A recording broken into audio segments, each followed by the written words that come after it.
when the music stops. Right here on Radar Radio. He made me say it twice. This is when the music stops. Stop. Court of California, County of Los Angeles. We, the jury, in the above entitled action, find the defendant Orenthal James Simpson not guilty of the crime of murder. We don't want to talk about it. We don't want to talk. Personnel, free him now. Murder trials. OJ Simpson, white on white. OJ Simpson, double murder. OJ Simpson. Oh, that's your girl. You know I hit her. Petty niggas. She threw it them. Tryna fuck my baby mama. Dog, what's up with you? You gon' make me get that heat. I'm pulling up on you. Yes, mic check 1 2. Rated R, Ken Fees in the house. Yo, back up in that thing. When the music stops. And tonight we hitting on this OJ Simpson, Made in America. Orenthal James Simpson, Made in America documentary. And, bro, when this documentary first came out, man, I looked at it like, I know everything it is to know about this dang on trial. We lived through it back in 94. I remember being at my mom's buddy house when they had the chase on TV.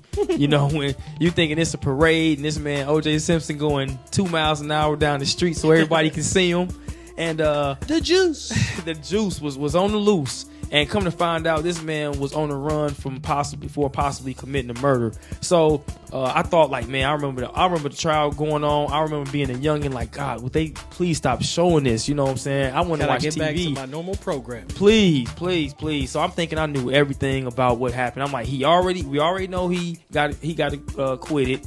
He wasn't found guilty. You know what I'm saying? Let's move on. Why y'all bringing this back up and doing this documentary? Oh yeah, that civil trial. Yeah. And then they found him guilty in that civil one, but this documentary, man, shows so much, bro. It showed way more than what I expected to see. It did get into detail. Way detailed. And, in episode 1, man, was kind of, they kind of painted to me, they painted OJ Simpson as a coon or an Oreo, as what they called him, that he was only worried about OJ. He didn't feel like he was obligated to speak out on behalf of Black America. And I mean, me personally, I was fine with that. Don't pay him no attention. That's his right. You know what I'm saying? He doesn't have to speak out for, Black America, for his people. You know what I'm saying? That's his choice. That is as it is anyone else's choice. Yep. You can, be a part of the struggle, and then when you make yourself or you get yourself to the next level, you feel like, oh, that struggle isn't my struggle anymore. Or in OJ's case, he played sports all his life and was always good, and he didn't know that struggle. I mean, he might have been poor at the house, but when he went to the field, he was OJ. He was OJ. So maybe he didn't identify with that. So he doesn't. I mean, I'm not mad at someone if they don't speak up. You know what I'm saying, for the culture or for his brothers and sisters. You know what I'm saying? That's anyone's right. You know what I'm saying? If you choose to, you know what I'm saying, you may be celebrated. If you choose not to, you may be ignored or. That's a good point. Yeah. You're not gonna get everybody to be on your team. You're not gonna get everybody to have your thoughts. But if you're not, then if you're not speaking negatively about the team, then you okay with it. All right, go ahead on. But you know what though? I think a part of his ideology kind of came from being seduced. I thought he was kind of seduced by white America. And when I say seduced, it was like we talking like back in the early 60s, you know what I'm saying? The late 50s, early 60s. He went to USC, he went to almost all white college, and they accepted him into their world, so he like, they not messing with y'all. They like me, they ain't messing with y'all. So that goes along the lines of you saying like he didn't identify with the black struggle, quote unquote, because he was brought in by them. He was an athlete. They probably saw like, man, this man is an athlete. We don't want to tear him down. We need him to make money and bring money to this school that we got coming here. Because he was an exceptional college athlete apparently, and they treated him good. They gave him he was treated with privilege. He was a very privileged black man back in the day. So I kind of felt that's how episode 1 painted him. And then when you move over to 2, I thought episode 2 of that documentary was dope because it kind of showed the history of the LA cops. And I was wondering, like, man, why are they showing how the cops and stuff was formed? They start talking about different movies and different TV shows that kind of portray the LA cops in certain ways or whatnot. Right. You kind of figure out, like, what this got to do with OJ? What does this got to do with OJ? But it also gave you some background of what was happening in LA during those times. Mm-hmm. Like with the Tasha Harlan story. It's tragic. Tragic, man. Killed in a shot in the back of the head by that store clerk, which was wild. And then they showed and with showing shot this, in the back of the head by a store clerk who got off with 5 years probation. 5 years probation. I know we previously mentioned Come that. on, Got off with 5 years of probation. It was on camera. It wasn't a body camera, but it was on camera. On camera. Everybody saw it. On camera. But she got off with 5 years probation. But continue. And then they showed the they went through the history of the Rodney King incident, which again was on camera. On camera. This was on camera. Did anybody face any charges for that? No, they got off as well. I don't know if they got probation. I don't know if they got desk duty or whatnot, but they got off. And then the next incident happened, which was then with OJ, an alleged double murder of rest in peace Nicole and Ron Goldman, and this was not on camera. So the OJ Made in America gave you like a build up. It was a little background, let you know what's happening in LA, how the people are feeling, and then OJ's situation come up where he's accused of murdering Nicole and Ron Goldman. And there was no camera.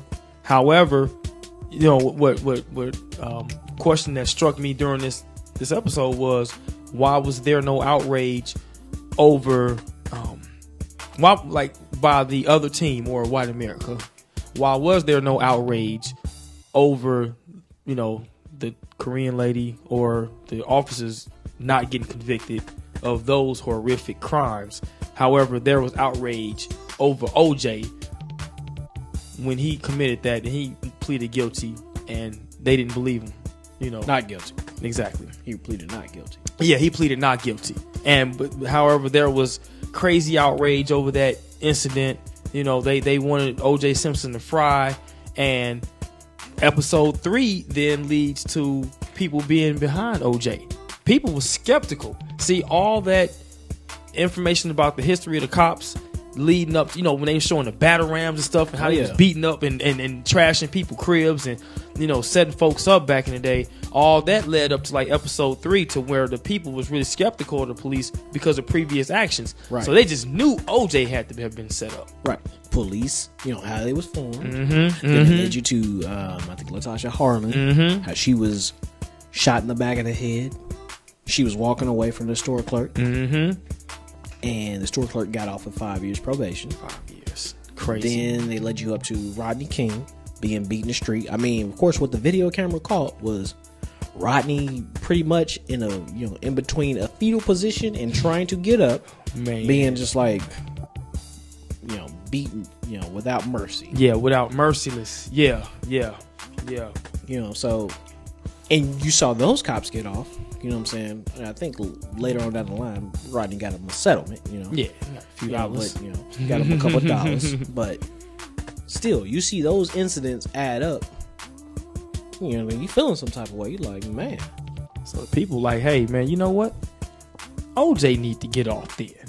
And it would start to then turn into a racial thing. And as much as the courts and the lawyers they say on the documentary they didn't want it to be a racial thing, it was racial from the jump in the sense that all those other incidents that happened. And so the black people was like, y'all getting away with stuff, we should be able to get away with it. And it became that whole tit for tat thing.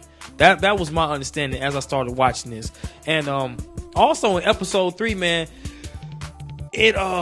one thing I didn't understand was why Black America was so loyal to OJ when he had been so unloyal to them over the years. He was married to a sister, left her for a white lady. He said he was, hey, I'm OJ Simpson, I'm not fighting for no black cause. And so his loyalty was never to Black America. However, when this incident happened, Black America all gathered around and was loyal to his cause. But then you got to think about it. So was it, I don't know if it was really loyal to OJ, or is it loyal to the perception of a black man being in this situation, like whether it was OJ, I think you can have placed any black man in that. Any famous black man or black woman probably would have got the same treatment. I'm assuming. That's my assumption. Yeah, because after the chain of events, the treatment that they were receiving in LA, Latasha Harlan being shot in the back of the head, in a position of I'm leaving this particular situation, non-threatening, didn't have a weapon, anything of that nature. Yeah. The person who shot her in the back of the head gets 5 years probation. You know what I'm saying? So the next thing up is OJ. It could have been OJ, it could have been PJ, it could have been EJ. If they was famous enough, I feel, if they was famous enough to be known by the masses, then people, the culture was going to get behind them. Like, you know what? They didn't do. We've been wronged, and everybody else been riding, getting off, doing their thing. You know what I'm saying? Slap on the wrist, and they happened to hold court, where the jury was going to be majority black individuals. Yep. I ain't gonna say it was going to be majority, but the majority of the people they could pick from would be black individuals or Hispanic or someone that was not wealthy. Right. And that was of his peer, as they say, jury of your peers. Right. I mean, I just say that, because at that point in time, OJ was rich and was living off where he didn't see, the only black person was him. Yep. So I wouldn't even say those were his peers. You're right, in a sense. That's interesting. No, that's it wasn't. I wouldn't even say that those were his peers, but those were people that were within I guess you would call it the county. Like you have Marion County or. They grabbed the people within. So that's who the people are pulled in the the jury pool. Okay, because of the county. Because of where the case was held. You know what? Now I get it. Now I see when they had that civil trial. When they talked about, I guess the trial was held in a different county, and it was in the county with a different culture or whatnot. He had a whole different type of jury. Whole different. Yeah, I get it now. Okay, that's why that went down like that. Yeah. So they decided to hold it. Okay. I guess it was downtown, or I'm assuming that's what they said in the documentary. It was downtown LA. So. And then he had a jury of mostly people of different ethnicities or different people they may have been impoverished, But yeah, so those people. I mean, what I got from the documentary is like it was like part of me was like, hey, the one lady was like, part of me was like, hey, you know what I'm saying? We've been getting wronged. You know what I'm saying? We're gonna ride for the team right now. Yep. And then the other black lady was like, the case just wasn't tight. Y'all didn't make the case look good. So I can see it twofold. It's like if you might have been selected for the jury and like I've been on this jury for X amount of months, been around my family, been away from my family, can't talk to nobody, whatever the case is. And plus the things that happened prior to this, I'm riding with my peoples. Yep. You know what I'm saying? Yep. If you're African American or if you're a minority at that point. And then also the way the case was getting broke down, it was like, you know what I'm saying? Even the way the case was broke down, it was like, even if I wanted to convict OJ, EJ, PJ, whoever was sitting there in that case that was famous, you know what I'm saying? Like, the prosecutor didn't really like give you a slam dunk. In the words of Next, you're making it hard for me. And it was. They made it real hard to convict. And the reason being, I wrote notes on about that too. That blood, the issues of the blood being not handled. They took his blood from the office or wherever and brought it back to the crime from scene. The lab. From brought the it lab. Back to the crime Come scene to on, drop man. off. What is that officer going to do with that blood at the lab? At the lab. Has that Right. officer at the crime scene been trained on what to do with blood? No. So you've already reviewed it at the lab. It should stay at the lab. Yeah. But you know what I'm saying? Just like anything else, you know what I'm saying? A mistake, then, you're like, oh, we messed up right there.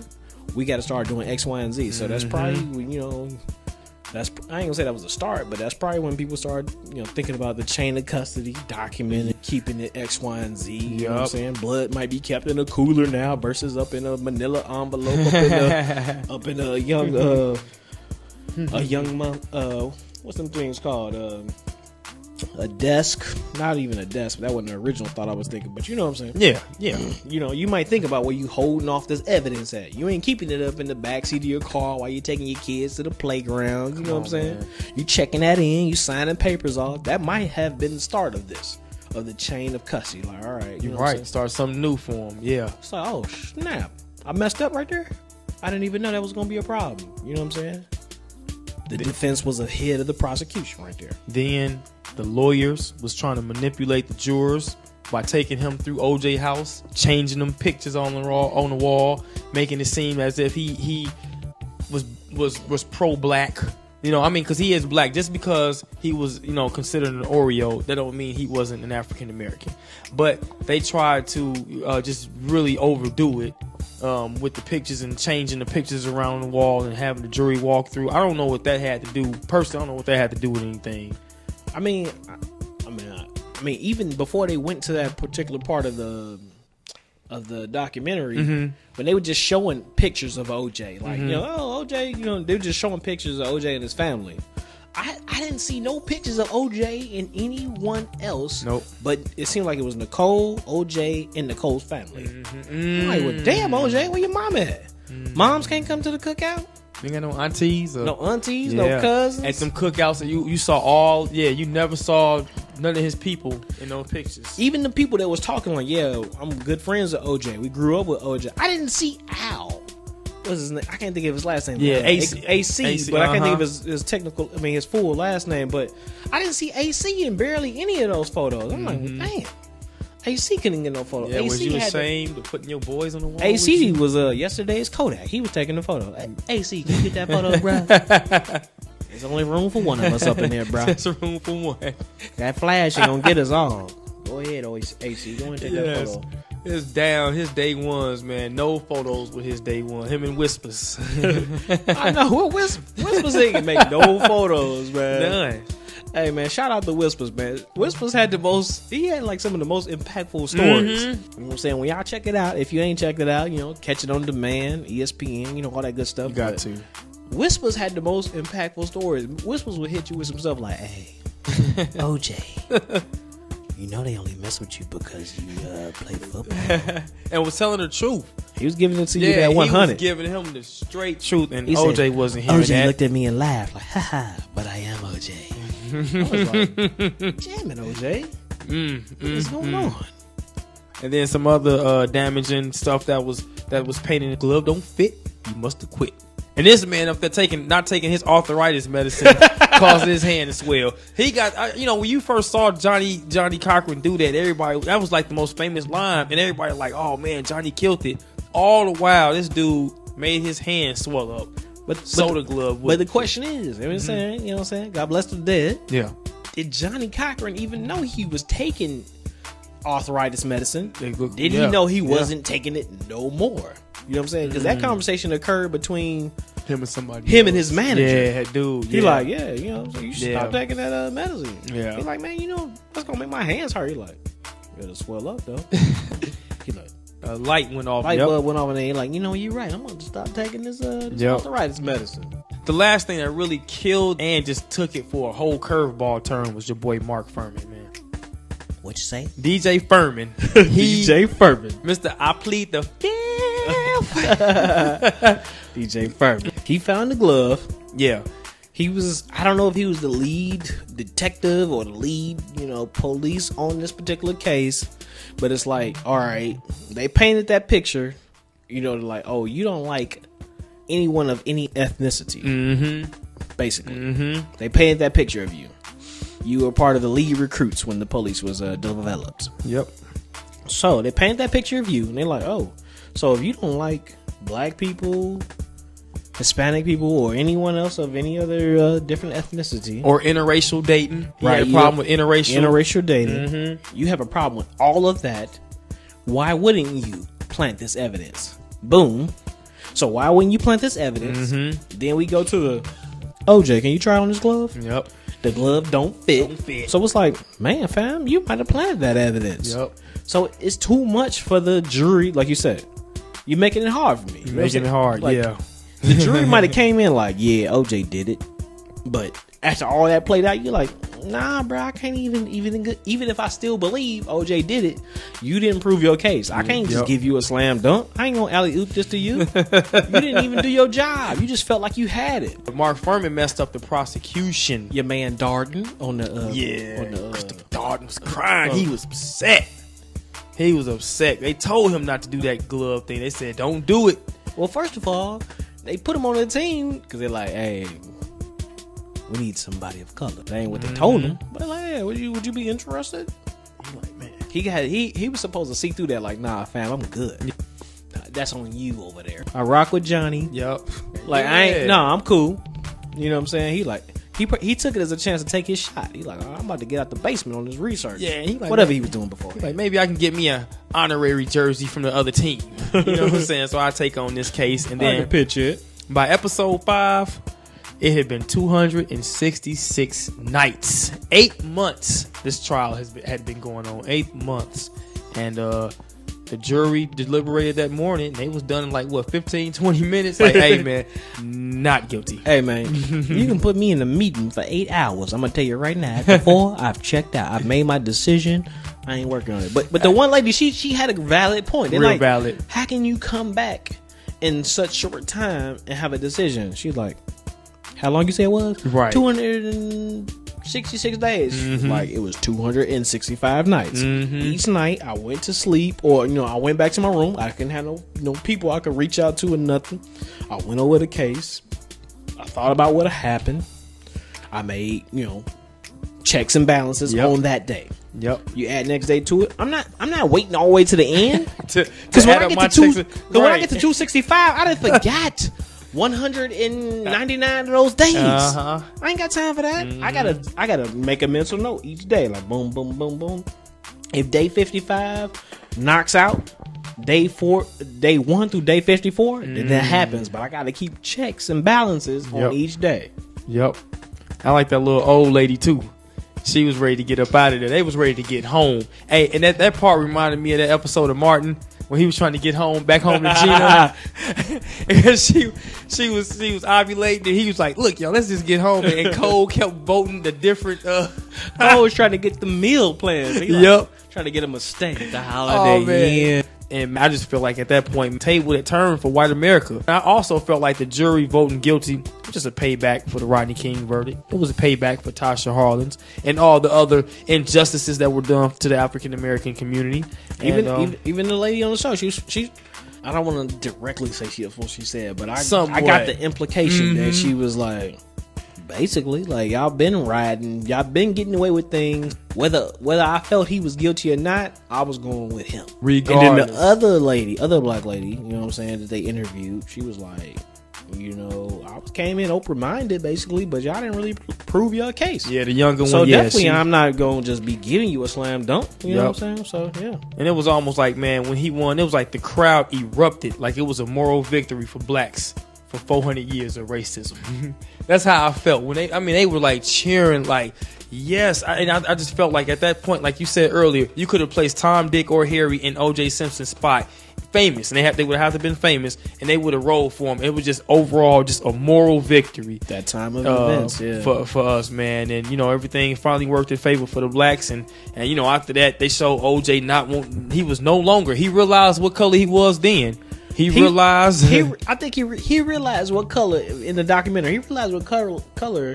He realized he was black, or maybe he wasn't above being black.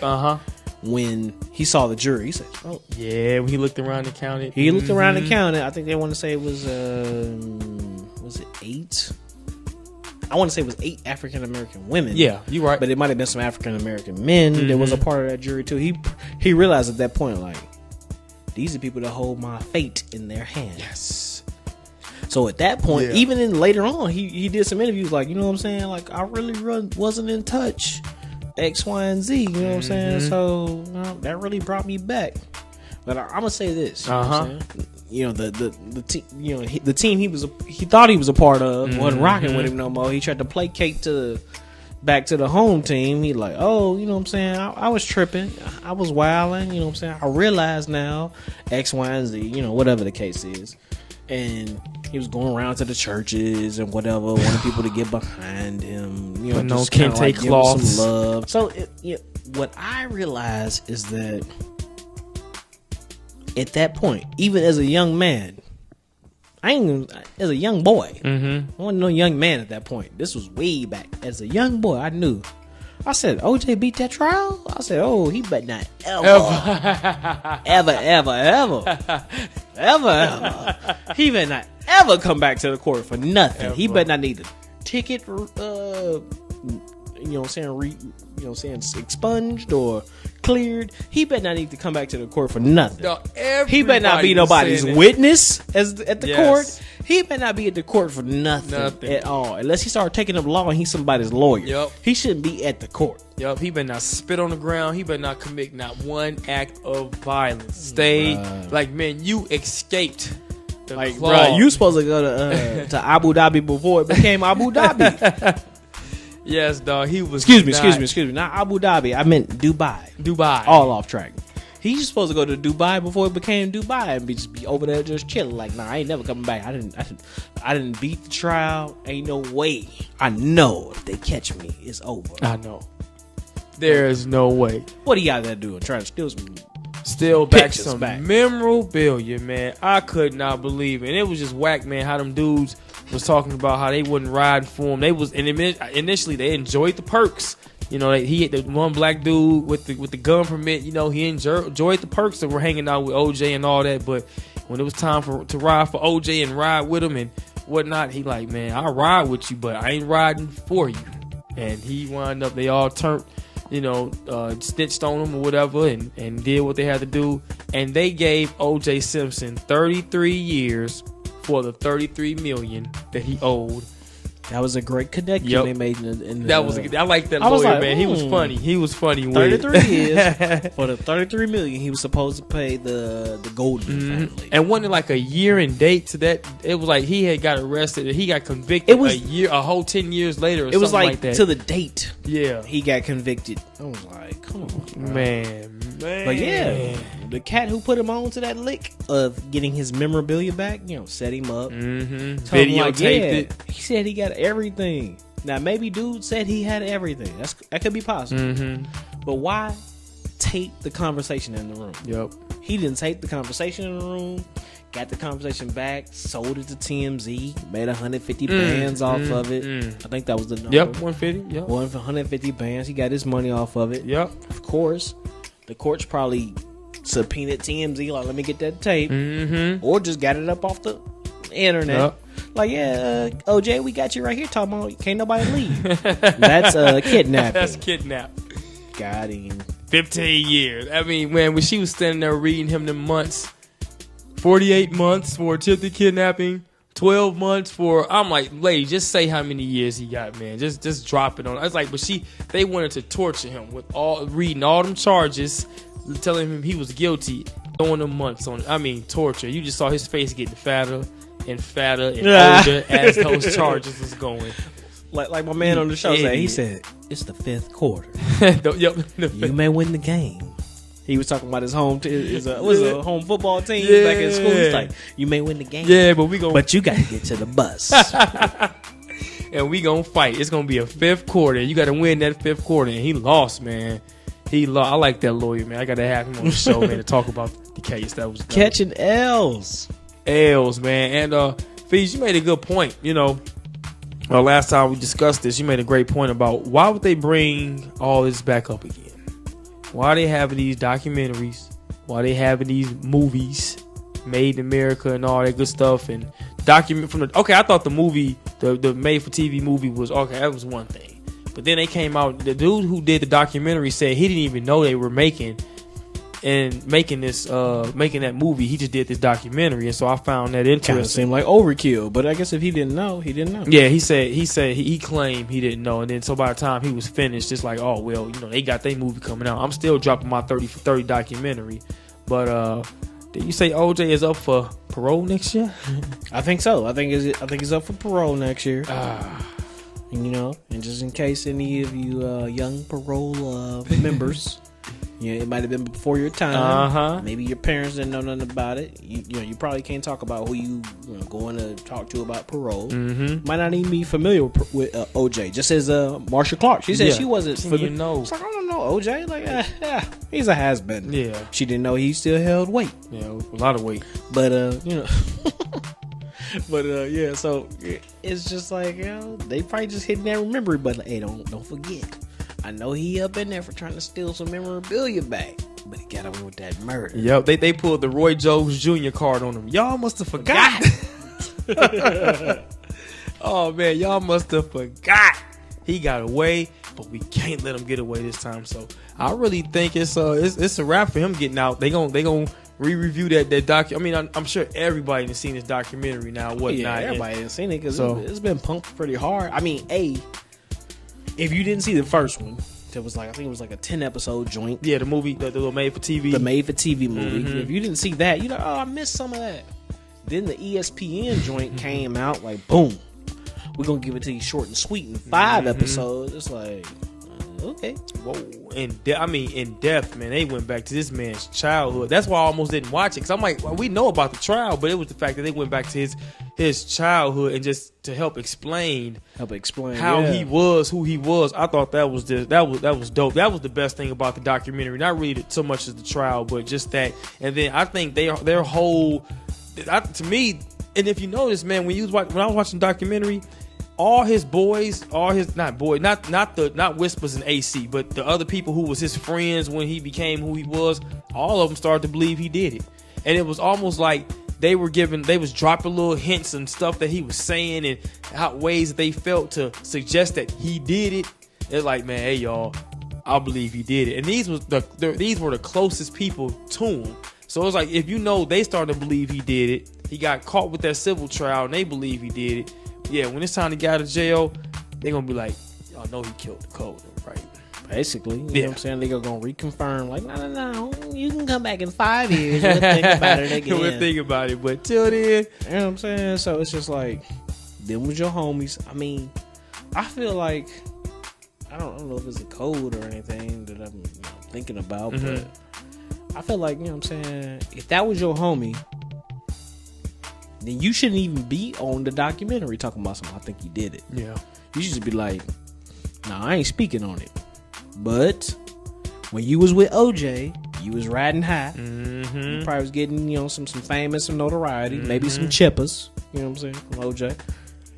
Then it's been, OJ was on a down spurt. You wasn't getting no chippers. It wasn't no cool to hang out with OJ. OJ goes to jail. Still not cool to hang out with OJ. And then a documentary comes around and like, yeah, we got a couple dollars for you. What's up? You want to talk about it? You like, sure do. Want to hear it? Here it go. Yes. And I don't know, again, the trial of the century, I did not think that's what we were going through at that time, but now that I look back and think about it, that was definitely the trial of our century. From what we remember, it was definitely epic. I think the documentary was epic. Man, good job on that. And y'all gotta watch it. Y'all gotta check it out. I think it was great. There was nobody else in that documentary that kind of stood up for him. They didn't have nobody in there that stood up for him besides Whispers and say they don't believe he did it. All them guys turned on him. That was his so-called homeboy. Right. Or whatever. That's why I thought that's what made me start to think like, yeah, this is kind of just like seemed like propaganda against OJ, just to drum up the whole idea of him doing it again and keep him locked away. Yeah, because the whole story of OJ, even the stories like back in the day when he was in high school, things like that, it gave you the idea that OJ is manipulative. Like he could talk his way out of anything. Yep. Like you would not really believe OJ, but he could talk.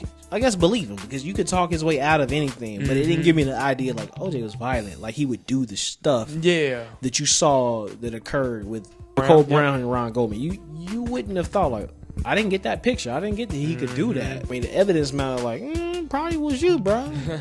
But no one else said anything that said like, oh yeah, that could be wrong. That could be OJ that could have done that. Yeah, man, y'all gotta make sure y'all check out that documentary. It's on ESPN, man. 30 for 30. I know we don't work for ESPN, but dang on it, we promoting that documentary because it was definitely a good one to watch.